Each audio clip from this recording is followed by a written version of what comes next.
So the big news is that the IDP website is back online. And this is, of course, wonderful for all of us who work on Dunhuang manuscripts or even manuscripts from Turfan.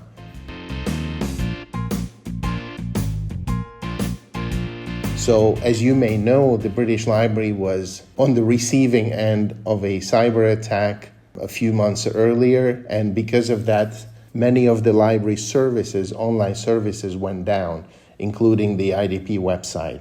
And so we found ourselves in a situation where we couldn't access manuscripts for quite a few months. And as of this past couple of days, the website is up and running, and this is what it looks like. It has a new look and obviously a number of new functionalities. And this redesigned version was in the making for the past few months, or even probably a year or more. There have been talks about this, but eventually it's out, and we can all just dive in and use it. So in this video, I wanted to look at primarily the search functionality and the way of looking at manuscripts and see how that compares to what we used to have. And so here right in the front, we have this search window, which allows you to enter a keyword, title, or press mark. And I would add the press mark of a manuscript that I've been looking at lately, and this is S217, and then hit search. And something I notice immediately is that the results that I get are much faster. So instead of having to wait 5-6 seconds, as it was the case sometimes with the old site, now we get our results, search results, within a single second. So very quickly, very efficiently. Now, if I look at my search results, I'm looking for a single manuscript, S217, but actually I'm getting quite a few hits. And as you can see, the first, the second, the third are actually not the manuscript that I'm looking for. So they are other manuscripts, and some of them do not have the images yet. So where it just has the IDP logo, it means that the manuscript hasn't been digitized. But if I scroll down, I do find the manuscript that I was searching for. So this is like hit number, 15 or so down here, or 18, which is not ideal, but it's here. And one way to increase the accuracy of your search, if you put in the whole press mark. So as you can see here, we normally search for manuscripts using the Stein numbers as S217, but actually the whole British Library press mark is longer. So it begins with these OR 8210/ and then the number. So if I put that in, so OR.8210/S217, and I hit search, again, within like half a second, I get the results. And indeed, hit number 1 is this very manuscript that I'm interested in. So let's click on that and enter that particular manuscript's page. And here we have to wait a little bit until all the images of the manuscripts load. So depending on your connection, this may take a little bit longer. I don't know. I'm looking at this website from China, so I am quite impressed by the speed, and the speed is way better than it used to be before. So this is wonderful news, and it's just awesome. So on the left-hand side, we have all this information, the metadata about the manuscript, the title. Unfortunately, even though this is a Chinese manuscript, the title is not here in Chinese characters, but I see that it's here in Pinyin. Then the date, the site where it was found, the size, material, and so forth. So language and script, it's in the Chinese language and written using Chinese characters, so in the Chinese script. Then there's some subject keywords, and then the institution where this is housed, which is the British Library. Historical information, and so the provenance is really the Mogao Caves near Dunhuang. If we click at bibliography, then we get a list of research where this manuscript is mentioned. And this is obviously a bit outdated because this manuscript would have been talked about in a number of other publications. I know for sure about at least 3 or 4 but there might be dozens. What we see here is Lionel Giles's descriptive catalog of the Chinese manuscripts from Dunhuang, and this was published over 60 years ago, but it kind of includes almost all the manuscripts in the British collection, or most of them at any rate. Okay, so let's look at the image of the manuscript itself. It tells us that you read from right to left, which is not necessarily very helpful because whoever would be looking at it would kind of realize that this is what's happening. But you see the manuscript in this little viewer window, and you can go to the full viewer. So you can enter the full viewer. Again, you have to load the images, and then once they're loaded, they're all here. So at the bottom, we see this navigation bar or navigation ribbon where you can click on areas, and then that takes you to different parts of the manuscript. For this particular manuscript, there are some microscopic images. I guess this is the gauze that was used to conserve the manuscript. And also in some cases, you see a close-up of how the ink is distributed. And in general, also quite a few pictures of the structure of the paper. So if we go to the image of the sutra itself, we can zoom in. You can either click on a part of the sutra or zoom in and out using the scroll function of your mouse. And I think we get a quite good view of the manuscript. You can zoom in quite a bit, but then you're going to hit the limitations of the resolution of the image. So you can zoom in much deeper than what the image would normally allow you to do. And then this navigator bar, you can click on it, toggle navigator component. So if you click on it, then it disappears, which is again a very good feature because it means that you can use a larger portion of the screen to look at the manuscript. So instead of having all this spatial overhead, which was quite a problem with the old IDP website, in this viewer, you have the ability to kind of look at a larger piece of the image. Actually, if you go full screen with your browser, then you can see an even larger portion, which is just wonderful. And here on the top, you have this image tools, which you can also use. So invert colors. Okay, this invert colors doesn't do anything spectacular, but in some cases, it means that you can read something better. So when the writing is not very visible, sometimes these little tricks would help you with reading what's on the paper. So you can invert it and invert it back, or you can use this revert image button to revert to the original condition. You can go grayscale, which again has the same kind of logic that in some cases, a grayscale image might help you with reading the text. And then you can apply the invert colors to this grayscale image as well. And then you can revert back again. The next button is saturation, which again basically manipulates the saturation of the image. Maybe you want to find a point which is best for you in terms of visibility or reading the manuscript. Then you have this contrast button. Again, you can play with it, see what works for you the best. The brightness, again, similar effects. And then you can revert back to normal again. You can flip the image, and that's very useful. Sometimes you have ink bleeding through from the other side, and you want to take a quick look at it to see what it says, whether you can read it. And so instead of having to download the image and then play around with it in Photoshop, which is going to take you like a few minutes at least, you can just do this immediately right here.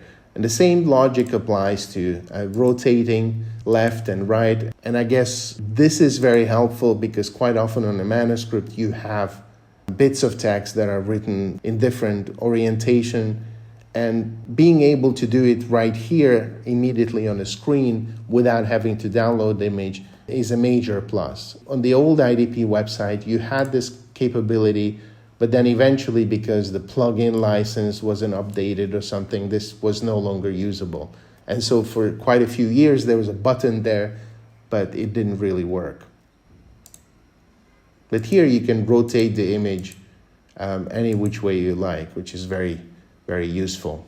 And then again, you can revert back to the normal thing. And up here, you also have the capability of hiding the image buttons, which again, just basically allows you to see a larger area of the screen. So you can screen capture this if you need to. And instead of having to worry about these buttons on your image, you can capture a much larger portion of your screen. And before we leave this manuscript and go back to the main page, I think it's worth turning back on this navigation ribbon and look at the options we have on the lower left bottom, because they're quite interesting. So you have this reset viewer, and then obviously you have zoom in and zoom out, which is something you can do with your mouse. So there's no particular reason to use these buttons unless you don't have a mouse. And then you can navigate, go to the end, to one end of the manuscript, or go in smaller increments towards the left, towards the right. But I think what's most interesting and most useful here is that we have this download button. And what you can do, you can download the center image. So let's say we zoom in to this extent, and then we download the center image.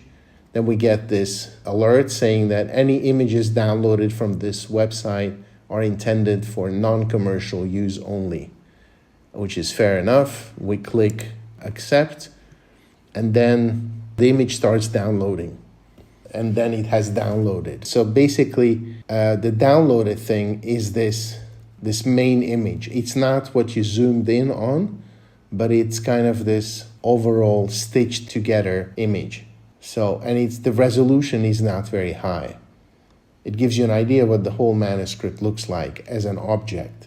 So this is quite useful, but it's not really good enough to start kind of working with the text, even though you can probably still read it. Now, if we go back to the universal viewer, then we can choose another form of download. So here you have download all images. And I think this is the best option that we have. Again, we have the same alert here. So it's a copyright alert. Okay, we acknowledge that. And then the download begins. And it takes a little bit longer because the images are of higher resolution. But now it's done.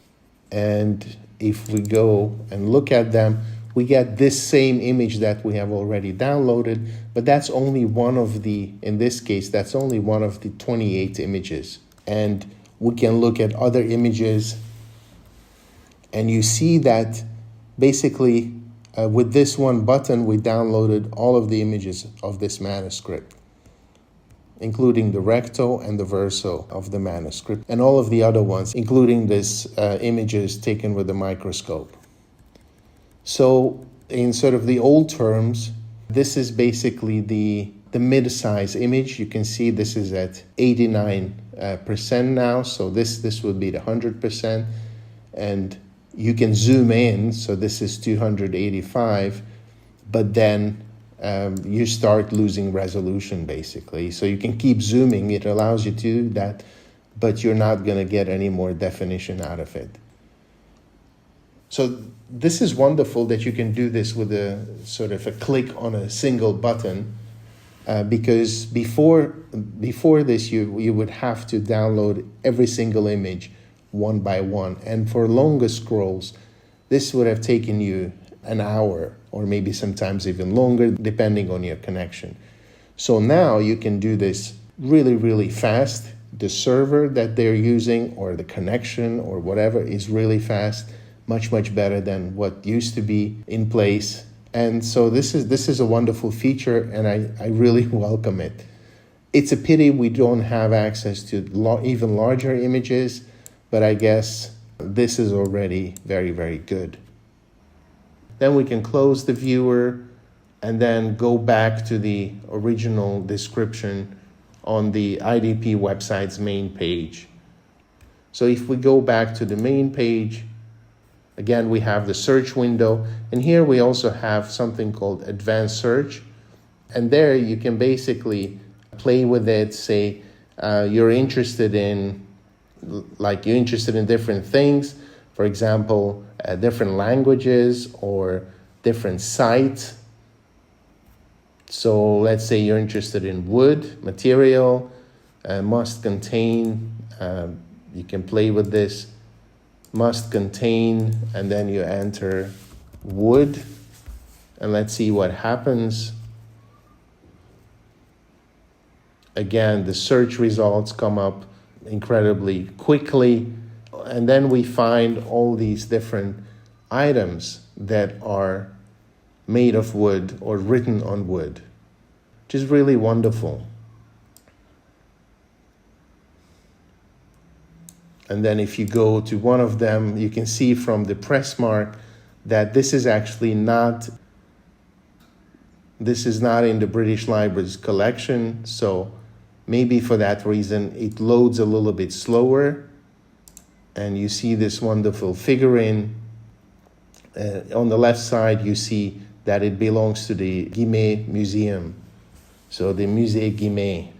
But it nevertheless is included on the IDP website. Again, you can go to the full viewer, and I assume you can zoom in quite well. You can close the navigator and then see a larger portion. This image is unfortunately not very sharp, but that has nothing to do with the website itself, of course. Okay, and so let's say we go back to the website. Let's search for something else here. We go to advanced search, and then we, title, and it says must contain, and we can search for like Lotus, maybe searching for copies of the Lotus Sutra.